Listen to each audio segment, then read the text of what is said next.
नमस्कार दोस्तों, स्वागत है आपके अपने YouTube चैनल इंदिरा मधु जीएस क्लासेस में। दोस्तों, जैसे कि आप सभी को पता है, हर रोज़ मैं जीएस से संबंधित महत्वपूर्ण क्वेश्चन आंसर करवाती हूँ और आज भी मैं जीएस से संबंधित महत्वपूर्ण क्वेश्चन आंसर लाई हूँ, जो कि आपकी आगामी परीक्षाओं के लिए बहुत ही उपयोगी रहने वाला है। दोस्तों, क्लास को शुरू करने से पहले जो भी लोग इस चैनल को सब्सक्राइब नहीं किया हो, आप उसे ज़रूर कर लें, क्योंकि आपको सबसे पहले इस क्लास की नोटिफिकेशन मिलेगी। और अगर आप सभी को क्लास अच्छी लगे तो लाइक भी करते हुए चलिएगा। चलिए दोस्तों, क्लास को शुरू करते देखते हैं पहला प्रश्न क्या है। पहला प्रश्न है आपका, मोटर वाहन में पीछे का दृश्य देखने के लिए किस दर्पण का प्रयोग किया जाता है। ऑप्शन ए द्विअवतल, ऑप्शन बी उत्तल दर्पण, ऑप्शन सी समतल दर्पण, ऑप्शन नंबर डी अवतल दर्पण। यहाँ पे जो राइट आंसर होगा आपका ऑप्शन नंबर बी होगा। मोटर वाहन में पीछे का दृश्य देखने के लिए उत्तल दर्पण का प्रयोग करते हैं। चलिए दोस्तों, बढ़ते हैं अगले प्रश्न की ओर। अगला प्रश्न है आपका second number, doctor CV Raman को किस वर्ष विषय में नोबेल पुरस्कार मिला था। ऑप्शन ए साहित्य, ऑप्शन बी औषधि विज्ञान, ऑप्शन सी भौतिकी, ऑप्शन नंबर डी रसायन शास्त्र। यहाँ पे जो राइट आंसर होगा आपका ऑप्शन नंबर सी होगा। सीवी रमन को भौतिकी के क्षेत्र में नोबेल पुरस्कार मिला था। इन्होंने भौतिकी में खोज 20 फरवरी दोस्तों, इन्होंने ही आपके 20 फरवरी 1928 ईस्वी में फिजिक्स के क्षेत्र में एक खोज किए थे। इस खोज का नाम था आपका रमन प्रभाव, और इसी खोज के कारण इनको 1930 ईस्वी में नोबेल प्राइज़ से सम्मानित किया गया था। चलिए दोस्तों, बढ़ते हैं अगले प्रश्न की ओर, देखते हैं अगला प्रश्न क्या है। 3 नंबर प्रश्न है आपका, विश्व तंबाकू रोधी दिवस कब मनाया जाता है। ऑप्शन ए 30 सितंबर, ऑप्शन बी 20 अगस्त, ऑप्शन सी 12 जून, ऑप्शन नंबर डी 31 मई। यहाँ पे जो राइट आंसर होगा आपका ऑप्शन नंबर सी होगा। प्रतिवर्ष विश्व तंबाकू रोधी दिवस हम लोग 31 मई को मनाते हैं। चलिए देखते हैं अगला प्रश्न क्या। अगला प्रश्न है आपका 4 नंबर। दोस्तों, अगर आप सभी को क्लास अच्छी लगे तो लाइक भी करते हुए चलिए। 4 नंबर प्रश्न है आपका, राष्ट्रीय रासायनिक प्रयोगशाला NCL कहाँ स्थित है। Option A Chandigarh, option B Bhavnagar, option C Pune, option number D Panaji. यहाँ पे जो राइट आंसर होगा आपका ऑप्शन नंबर सी होगा। NCL आपके पुणे में स्थापित है। चलिए दोस्तों, देखते हैं अगले प्रश्न की ओर बढ़ते हैं। 5 नंबर प्रश्न है आपका, पहला दक्षिण सार्क सम्मेलन कहाँ आयोजित किया गया। Option A Kathmandu, option B Colombo, option C New Delhi, option number D Dhaka. यहाँ पे जो राइट आंसर होगा आपका ऑप्शन नंबर डी होगा। सार्क सम्मेलन आपका प्रथम वर्ष ढाका में आयोजित किया गया था। ये आपके 1985 ईस्वी में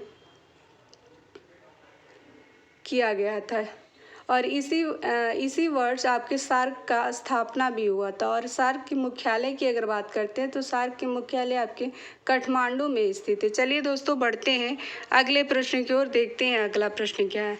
6 नंबर प्रश्न है आपका, इंडियन इंस्टीट्यूट ऑफ साइंस कहाँ पर स्थित है। Option A New Delhi, option B Chennai, option C Kharagpur, option number D Bengaluru. यहाँ पे जो राइट आंसर होगा आपका ऑप्शन नंबर डी होगा।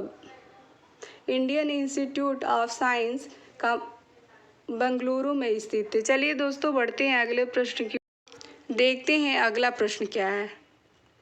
7 नंबर प्रश्न है आपका, लोकनायक की उपाधि किसे प्रदान की गई है। Option A Jayaprakash Narayan, option B SG टिकड़ी, option C Mahatma Gandhi, option number D Jawaharlal Nehru. यहाँ पे जो राइट आंसर होगा आपका 7 नंबर का ऑप्शन नंबर ए होगा।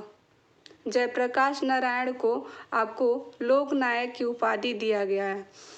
अगर दोस्तों, इन्होंने ही 1998 में मरणोपरांत भारत रत्न से इनको सम्मानित किया गया था। पहले आपके भारत रत्न मरणोपरांत भी दिया जाता था, लेकिन अब ये प्रावधान को हटा दिया गया है।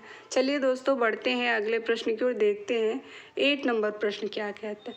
8 नंबर प्रश्न है आपका, 5वां ब्रिक्स सम्मेलन कहाँ हुआ? ऑप्शन ए डरबन दक्षिण अफ्रीका, option B New Delhi Bharat, option C Brasilia Brazil, option number D Ekaterina रूस। और इसके यहाँ पे जो राइट आंसर होगा आपका ऑप्शन नंबर बी होगा। दोस्तों, 5वां ब्रिक्स सम्मेलन आपका नई दिल्ली भारत में आयोजित किया गया था। चलिए दोस्तों, देखते हैं अगला प्रश्न क्या है आपका। 9 नंबर प्रश्न है आपका, सूरत किस नदी के तट पर स्थित है? Option A Narmada, option B Tapi, option C Son, option number D Kaveri. यहाँ पे जो राइट आंसर होगा आपका ऑप्शन नंबर बी होगा। सूरत आपके तापी नदी के तट पर स्थित है। चलिए दोस्तों, देखते हैं अगला प्रश्न क्या। अगला प्रश्न है आपका 10 नंबर, भ्रष्टाचार में सबसे ऊपर कौन सा देश है? Option A Somalia, option B Sri Lanka, option C America, option number D Bharat. यहाँ पे जो राइट आंसर होगा आपका ऑप्शन नंबर ए होगा। भ्रष्टाचार में सबसे ऊपर आपका सोमालिया देश स्थित है। चलिए दोस्तों, बढ़ते हैं अगले प्रश्न की ओर, देखते हैं अगला प्रश्न क्या। अगला प्रश्न है आपका 11 नंबर, किसी अंतरिक्ष यात्री को आकाश का रंग कैसा दिखाई देता है? ऑप्शन ए लाल, ऑप्शन बी हरा, ऑप्शन सी काला, ऑप्शन नंबर डी पीला। यहाँ पे जो राइट आंसर होगा आपका ऑप्शन नंबर सी होगा। दोस्तों, किसी अंतरिक्ष यात्री को आकाश काला इसलिए दिखाई देता है क्योंकि चंद्रमा पर वायुमंडल नहीं है, अतः चंद्रमा के तल पर पहुंचने वाले सूर्य के प्रकाश का जो प्रकीर्णन होता है वहाँ पे नहीं होता है। इसी कारण आपको अंतरिक्ष में जाने के बाद आकाश काला दिखाई देता है। चलिए दोस्तों, बढ़ते हैं अगले प्रश्न की ओर, देखते हैं अगला प्रश्न क्या है। अगला प्रश्न है आपका 12 नंबर, डेसिबल किसे मापने के लिए प्रयोग किया जाता है? ऑप्शन ए रक्त में हीमोग्लोबिन, ऑप्शन बी वातावरण में ध्वनि, ऑप्शन सी वायु में जलवाष्प, ऑप्शन नंबर डी इनमें से कोई नहीं। यहाँ पे जो राइट आंसर होगा आपका ऑप्शन नंबर सी होगा। वायु में जलवाष्प को मापने के लिए डेसिबल का प्रयोग किया जाता है। दोस्तों, अगर आप सभी को क्लास अच्छी लगे तो लाइक भी करते हुए चलेगा। चलिए बढ़ते हैं अगले प्रश्न में, क्योंकि एक लाइक से आपकी मोटिवेशन मिलती है। जो भी मेहनत करता है वीडियो बनाने में उसको थोड़ा बहुत मोटिवेट करना चाहिए। 13 नंबर प्रश्न है आपका, प्रकाश वर्ष की इकाई क्या है? ऑप्शन ए दूरी, option B Newton, option C watt, option number D इनमें से सभी। यहाँ पे जो राइट आंसर होगा आपका ऑप्शन नंबर ए होगा। दोस्तों, अगर ऑप्शन बी की बात करते हैं तो न्यूटन आपका बल का एसआई मात्रक होता है। अगर सी नंबर की बात करते हैं शक्ति का एसआई मात्रक आपका वाट हो जाता है। चलिए देखते हैं अगले प्रश्न की ओर बढ़ते हैं। अगला प्रश्न है आपका 14 नंबर, तंबाकू में पाए जाने वाला रसायन निम्न में से? Option A morphine, option B nicotine, option C heroin, option number D quinine. यहाँ पे जो राइट आंसर होगा आपका ऑप्शन नंबर बी होगा। दोस्तों, आपके तंबाकू में निकोटीन रसायन पाया जाता है। चलिए दोस्तों, बढ़ते हैं अगले प्रश्न की ओर, और आज की इस क्लास की अंतिम प्रश्न है 15 नंबर प्रश्न है आपका, ध्वनि का वेग किसमें अधिकतम है?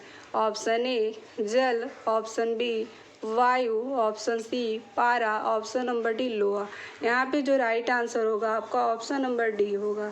लोहे में ध्वनि का वेग अधिकतम होता है। दोस्तों, आज की क्लास को यहीं पे एंड करते हैं। आप सभी को क्लास कैसी लगी कमेंट बॉक्स में कमेंट करके ज़रूर बताइएगा।